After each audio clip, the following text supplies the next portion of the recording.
बहुत साल पहले जब मैं छोटा होता था बिल्कुल, मैं एक फिल्म देखी थी स्टीवन स्पिलबर्ग की ईटी।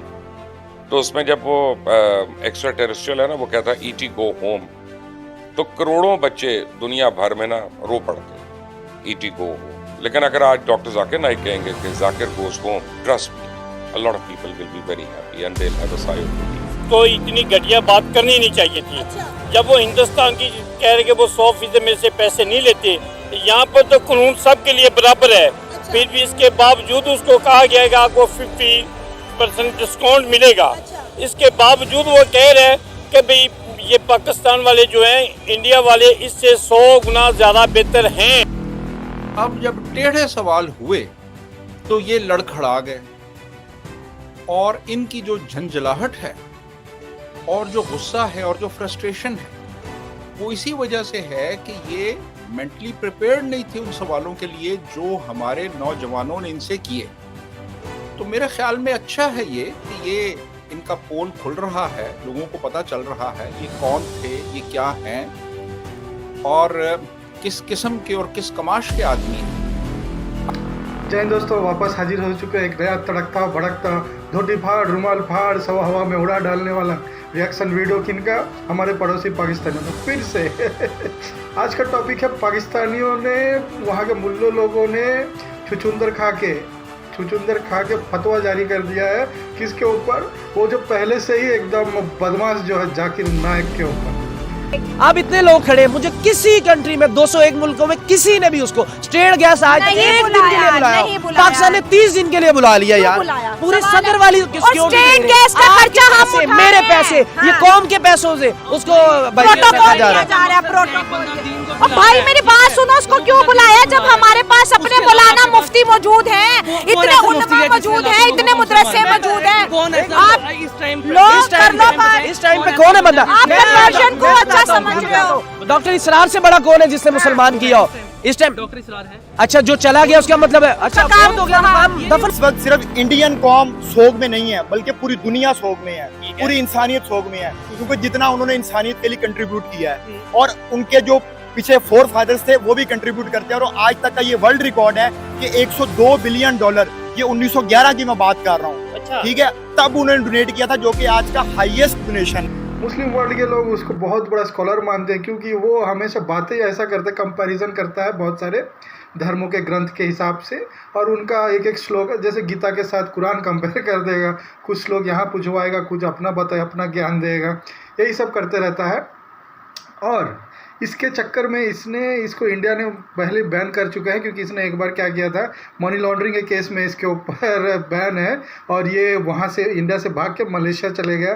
और मलेशिया से भारत ने बहुत कोशिश की, जो यहाँ की इंटेलिजेंस एजेंसी थी, कि उसको इंटरपोल के थ्रू रेड अलर्ट करके रेड इसमें लिस्ट में डाल के उसको बैन किया जाए, लेकिन एविडेंस के इतना था नहीं, इसलिए उसको उस हिसाब से बैन नहीं किया गया, लेकिन वो इंडिया नहीं आ सकता।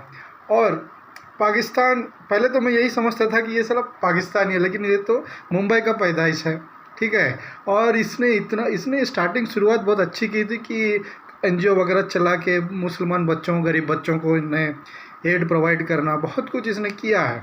लेकिन बाद में जो लॉन्ड्रिंग होता ना, मनी लॉन्ड्रिंग, एंटी ब्राइबरी, ये सब फील्ड में ये खुद तो फंसा है और बहुत किसी को इसने अंदर घुसाया है। तो छोड़िए वो सब, तो टॉपिक छोड़ देते हैं। हाल ही फिलहाल ये न्यूज़ में क्यों है?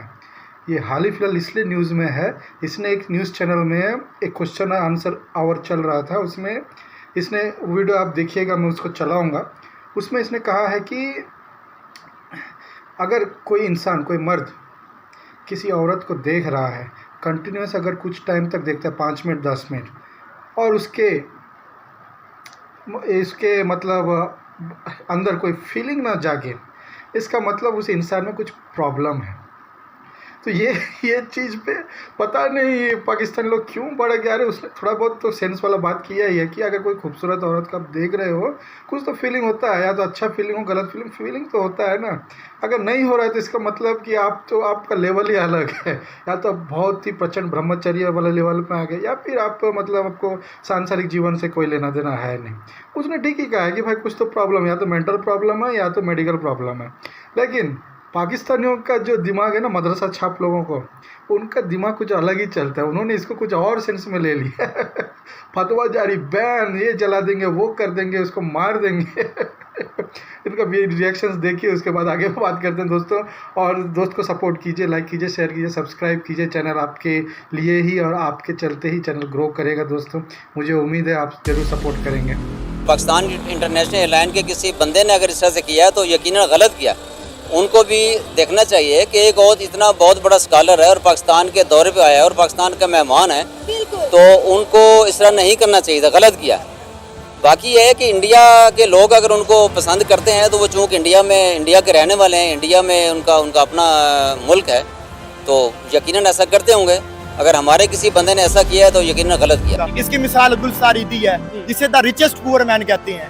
ठीक है, उसने इंसानियत की कितनी बड़ी खिदमत की। और हमारे जो मुल्ले थे, ये जो मदरसा कल्चर से उठ के लोग आते हैं, उन्होंने उसके ऊपर फतवे लगाए कि जी ये हराम बच्चों को पाल रहे हैं। उन्होंने एक रोड भी बनाया इंडिया में अब्दुल सत्तार ईदी के नाम से। अच्छा। क्या हमारे अंदर जुर्रत है कि हम एक गली भी बना दे टाटा के नाम से? तो मेरा ख्याल है ये अच्छा हो गया है कि पूरी कौम को पता चल गया है कि इंडिया ने जो कुछ भी किया वो बिल्कुल दुरुस्त था। इनके साथ वही होना चाहिए था जो इनके साथ हुआ है। पहले मैं कहना चाहता हूँ डॉक्टर जाकिर नाइक को, मेरा उनके लिए बड़ा, आप समझें कि मोदबाना पैगाम है कि doctor Zakir Naik please go home, please go home, go back. दोस्तों, तो आपने देखा इनका रिएक्शन वीडियो। बहुत सारे लोग इसको बहुत अच्छा मानते हैं, बहुत बड़ा स्कॉलर समझते हैं इसको, बहुत सारे डॉक्टरेट की डिग्री है और ये बहुत अच्छा स्पीकर है, स्पीच अच्छा देता है, लेक्चर्स अच्छा देता है। क्यों? क्योंकि ये वो कंपैरिजन वाला चीज़ करता है ना कि हमारे कुरान में ऐसा लिखा है कि ऐसे इसका बलि देना चाहिए कि नहीं देना चाहिए। शराब और म्यूज़िक दोनों एक ही कैटेगरी में आता है क्योंकि दोनों इंटॉक्सिकेटिंग है, इसलिए शराब और गाना, म्यूज़िक, डांस, सिंगिंग, ये सब हराम है इसके हिसाब से। ठीक है, इसके आप सर्च कीजिए विकीपीडिया और कुछ गूगल आप सर्च कीजिए, ऐसे इसके ये निकलेंगे ना, फैक्ट्स से बताएगा। ऐसे फैक्ट इसके अगर आप रिसर्च करेंगे थोड़ा बहुत, वैसे तो ये रिसर्च करने लायक है नहीं, फिर भी आप अपने जानकारी के लिए, अपने को तसल्ली देने के लिए इसके बारे में थोड़ा रिसर्च करेंगे तो ये बंदा ऐसे ही है, इसको कोई मुंह नहीं लगाता है। ठीक है, और इसने एक बहुत बड़ा एक टीवी चैनल फाउंड किया, पीस टीवी बोल के, वो तो बहुत सारे देशों में बैन है। ठीक है, वो हेट्रेड फैलाता है दंगे फसाद कराने में, अब बहुत कुछ उसमें ऐसा चीज़ें हैं कि रिलीज, और दुनिया में सबसे बड़ा रिलीजियस चैनल्स में आता है, उसका नाम आता है, लेकिन काम उसके अच्छे नहीं है। ठीक है, इंडिया में बैन है, यूनाइटेड किंगडम में बैन है, बहुत सारे देशों में बैन है वो चीज़। और अब कहाँ फंस गए?